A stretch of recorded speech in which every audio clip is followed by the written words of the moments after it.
السلام علیکم، میرا نام ہے شویتا۔ السلام علیکم، میرا نام ہے اندر اور آپ سب کا سواگت ہے ہمارے چینل میں۔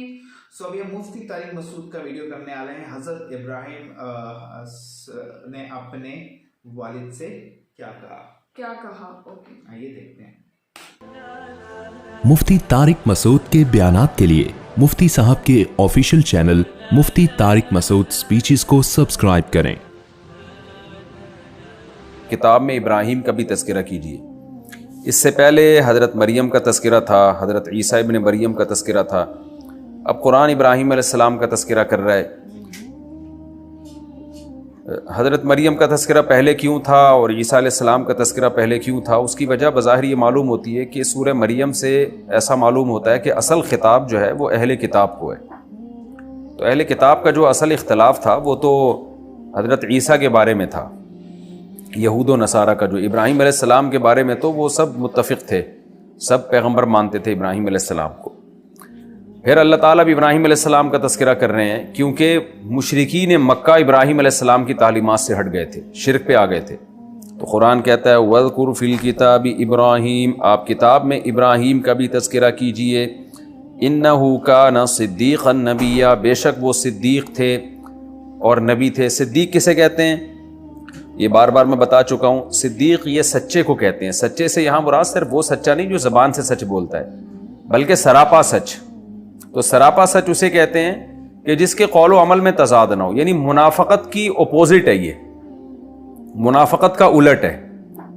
ایک ہوتا ہے نا نفاق کے قول و فعل میں تضاد ہے آپ کے، ایک صدیق ہے جو منافق کا بالکل الٹ ہوتا ہے کہ جس کے قول و فعل میں بالکل بھی تضاد نہ ہو، اور قول بھی ٹھیک ہو عمل بھی ٹھیک ہو۔ بعض دفعہ قول و فعل میں تضاد تو نہیں ہوتا لیکن نہ قول ٹھیک ہوتا ہے اور نہ عمل ٹھیک ہوتا ہے۔ جیسے ایک آدمی برائی کرتا ہے اور لوگوں کو بتاتا ہے کہ میں برا ہوں، تو تضاد تو اس کے بھی قول و فعل میں نہیں ہے، جیسا ہے ویسا ہی بتا رہا ہے وہ، لیکن خود برا ہے۔ تو صدیق کہتے ہیں کہ جس کے قول و فعل میں تضاد نہ ہو اور قول بھی ٹھیک ہو اور فعل بھی ٹھیک ہو۔ اسی وجہ سے اس کا بہترین جو مطلب بیان کیا گیا ہے نا صدیق کا، قرآن میں آتا ہے نا من النبیین والصدیقین والشہداء والصالحین، 4 طرح کے لوگ ہیں جو جنتی ہیں، جو انعام یافتہ ہیں۔ ان میں صدیقین کو سب سے پہلے، نبیین کے بعد صدیقین کو شامل کیا گیا ہے۔ تو وہاں بھی میں نے اس کو ہائی لائٹ کیا تھا کہ صدیق کا مطلب یہ ہوتا ہے کہ وہ علماء جن کا عمل ان کے علم کے مطابق ہو۔ تو اس میں علماء کو اس لیے داخل کیا ہے کہ جس کے پاس علم نہیں ہے نا، تو اس کا عمل تو علم کے مطابق ہو ہی نہیں سکتا نا، جب علم ہی نہیں ہے تو عمل کہاں سے ہوگا؟ اور دوسری بات یہ کہ علماء بھی وہ جو باعمل ہیں، کیونکہ باعمل نہیں ہے تو پھر وہی تضاد والی بات آ جائے گی، نفاق والی بات آ جائے گی۔ تو اس لیے اس کا صحیح مفہوم جو بیان کیا گیا ہے کہ کیونکہ اللہ نے پیغمبروں کے بعد بھی ذکر کیا نا من النبیین والصدیقین، تو پیغمبروں کے بعد تو ظاہر ہے پیغمبروں کے وارثوں کا ذکر ہوگا، علماء کا ذکر ہوگا۔ تو اس لیے اس کا جو مدلل تفسیر ہے، جو بہترین راجح تفسیر ہے، وہ یہ ہے کہ صدیق کہتے ہیں وہ صاحب علم جس کو دین کا علم ہو اور علم بھی صحیح ہو اور پھر اس علم کے مطابق عمل بھی ہو، تو وہ ہیں سچے لوگ، کھرے بالکل۔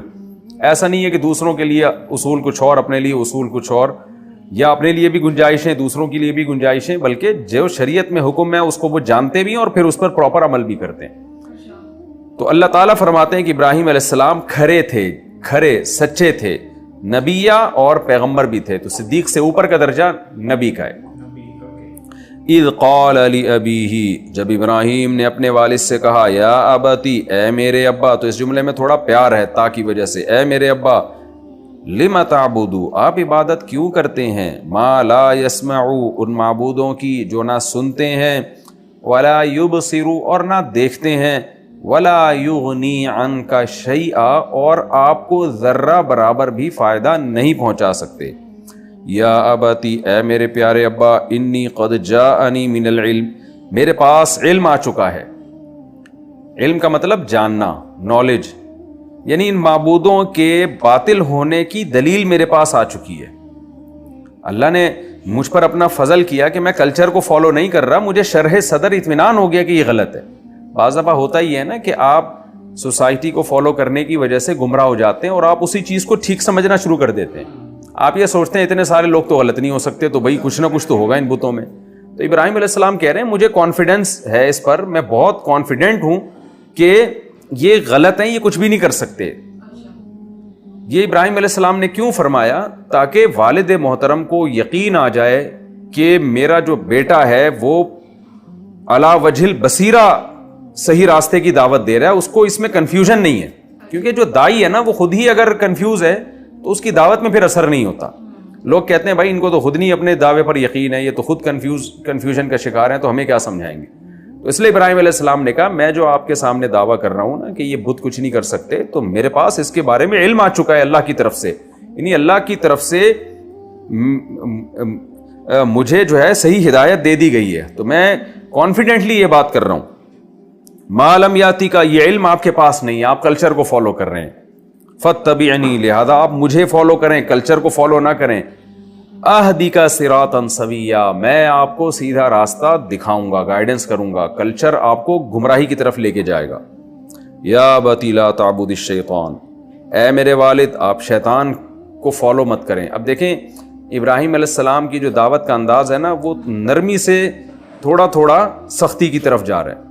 سختی تو انہوں نے بالکل نہیں کی اپنے والد کے سامنے، لیکن اس میں شدت نرمی سے پیدا ہو رہی ہے. شروع میں کیا کہا کہ یہ کچھ بھی نہیں کر سکتے، شیطان کی بات نہیں کی کہ آپ شیطان کو فالو کر رہے ہیں، لیکن اس کے بعد کیا کہا کہ میں جو بات کر رہا ہوں وہ دلیل کے ساتھ کر رہا ہوں. تیسرے نمبر پہ تھوڑی سی شدت اختیار کی، لا تعبدی الشیطان، کہ آپ جو کچھ کر رہے ہیں نا یہ اصل میں شیطان کی اتباع ہے، تو آپ شیطان کی اتباع نہ کیجئے. ان الشیطان کان للرحمن عصیا، شیطان تو رحمان کا نافرمان ہے، تو وہ تو چاہے گا کہ لوگ بھی اللہ کے نافرمان بن جائیں. یا ابتی انی اخاف ان یمسک عذاب من الرحمن.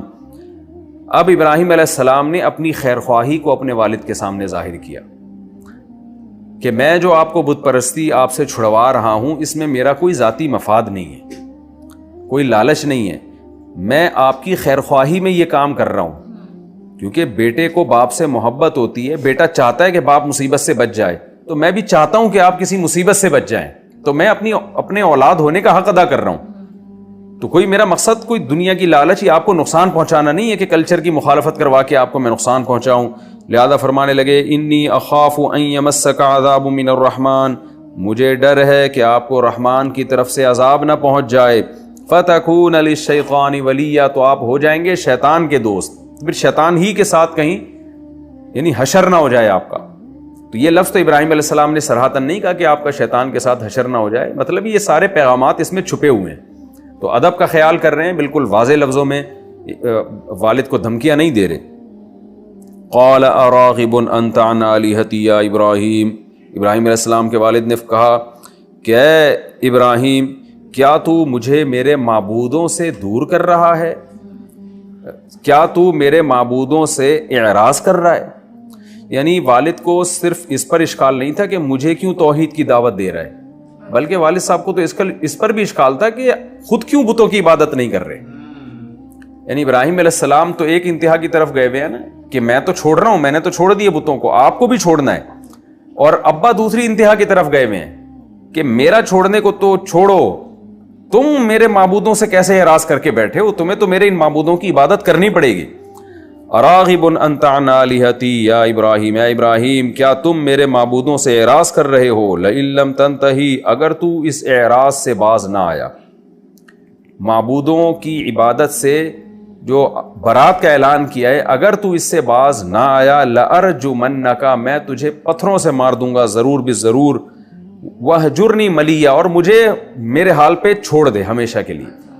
رجم یرجم کا میں نے ترجمے بتایا نا، تو جو اس کا اصل معنی ہے وہ پتھروں سے مارنا ہی ہوتا ہے، تو زیادہ تر مفسرین پتھروں سے مارنے کا ہی ترجمہ کر رہے ہیں. تو کہ میں تجھے، اور اس زمانے میں مارا کرتے تھے لوگ پتھروں سے جب سخت سزا کسی کو دینی ہوتی تھی، تو میں تجھے پتھروں سے مار کے ہلاک کر دوں گا اور تو مجھے میرے حال پہ چھوڑ دے.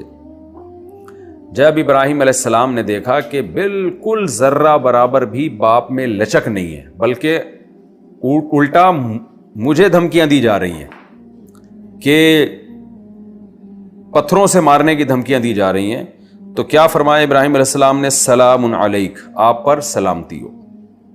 سأستغفر لک ربی، میں اپنے رب سے آپ کے لیے مغفرت کی دعا طلب کروں گا. کیا مطلب کہ ہدایت سے اسباب کی دنیا میں تو میں مایوس ہو گیا ہوں، یہ رسپانس ملا ہے تو مجھے نہیں لگتا کہ آپ کو ہدایت ملے گی، باقی اللہ دینا چاہے تو الگ بات ہے. لیکن میں اللہ سے آپ کی مغفرت کی دعا مانگوں گا کہ آپ کو توبہ کی توفیق نہیں بھی مل رہی تو اللہ آپ کے اس جرم کو معاف کر دے. انہ کان بی حفیہ، وہ میرا رب میرے ساتھ مہربان ہے. یہ اس اشکال کا جواب دیا کہ ابھی تو کہہ رہے تھے کہ شیطان اللہ کی طرف سے عذاب آ سکتا ہے آپ کے اوپر اور آپ بتوں کی عبادت کر کے گمراہی کی طرف جا رہے ہیں. اب آپ کہہ رہے ہیں کہ میں آپ کے لیے دعا کروں گا تو اللہ امید مغفرت کر دے. تو اللہ پھر اس کا مطلب اللہ جو ہے ابراہیم علیہ السلام کے باپ سے گویا محبت کرتا ہے جو مغفرت کر دے گا. تو اس کا جواب ابراہیم علیہ السلام نے دیا کہ آپ سے اس کو محبت ہو نہ ہو، میرے ساتھ مہربان ہے تو ہو سکتا ہے میری وجہ سے آپ کی بخشش کر دے. وہ تو ممکن ہے کہ میں دعا آپ کے لیے مانگوں گا تو اس گناہ کے باوجود آپ کو بخش دے. وہ اس بات کا امکان موجود ہے، یا آپ کو توبہ کی توفیق دے دے. وَأَعْتَزِلُكُمْ، اور رہا مسئلہ یہ کہ آپ نے جو مجھے رجم کی دھمکی دی کہ پتھروں سے ہلاک کر دیں گے آپ، تو میں مایوس ہو گیا ہوں، اب میرا یہاں رہنے کا فائدہ نہیں ہے. اعتزلکم، میں آپ سب کو چھوڑ رہا ہوں، اعتزال کر رہا ہوں، کنارہ کشی اختیار کر رہا ہوں. وما تدعون من دون اللہ، اور اللہ کے سوا آپ جن معبودوں کو پکارتے ہیں ان کو بھی چھوڑ رہا ہوں.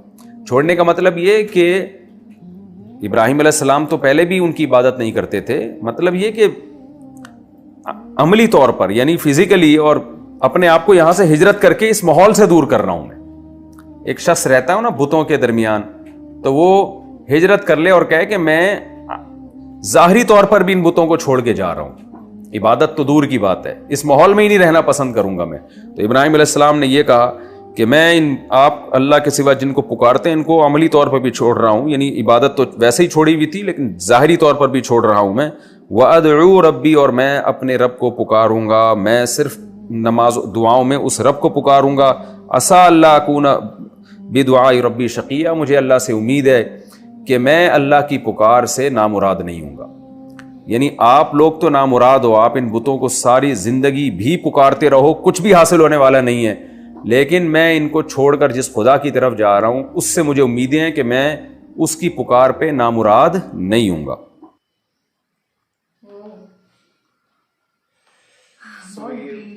واقعہ سنایا گیا حضرت ابراہیم اور ان کے والد کا بیسیکلی. ہاں تو کیسے پہلے جیسے شروع میں بتایا گیا کہ ان کا نام بھی آنا چاہیے ہو، پھر وہ اپنا یسوع مسیح کے بارے میں وہ بھی کیسے ہے، وہاں پہ وہ پہلے مریم جی کا بھی ذکر گیا، وہاں سے شروع کیا، پھر بعد میں کنورزیشن بتائی کہ حضرت ابراہیم اور ان کے والد کے بیچ کیا کنورزیشن ہوئی ہے. کیونکہ جیسے اپن نے سنا بھی کافی ویڈیوز میں، پہلے بت پرستی، بتوں کی پوجا لوگ بڑی کرتے تھے.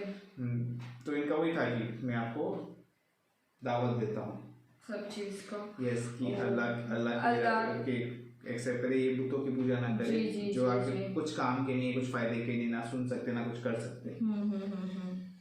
بٹ آپ کو پتہ ہے لائک یہ کنورزیشن اتنا مطلب ہمیں اور ایک بار ان کو اچھے سے سننا پڑے گا کیونکہ یہ بہت ڈیپلی بتایا ہوا ہے، کیونکہ جس طرح وہ لفظ بھی یوز کیے ہوئے ہر ایک چیز کو لے کے، اردو لفظ. ہاں میں ابھی تک وہی سمجھنے کی کوشش، کیونکہ تھوڑا میرے لیے ڈیفیکلٹ تھا، میرے کو تھوڑی سمجھ جاتی ہے آف کورس، تو میرے لیے تھوڑا ڈیفیکلٹ کوئی میں سمجھا دوں گا اس کو.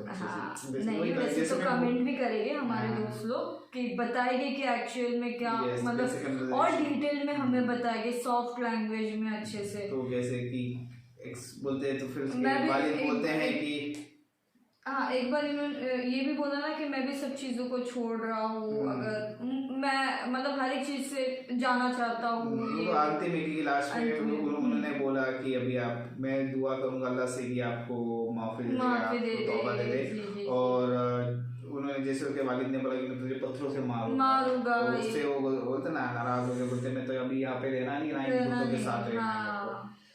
ابھی اور ہم دیکھیں گے، تھوڑا تھا بٹ ٹھیک ہے، اور دیکھیں گے. ٹھیک ہے گائز، تب تک کے لیے ویڈیو کو like, subscribe, share, comment, click on the bell icon. Bye bye, take care.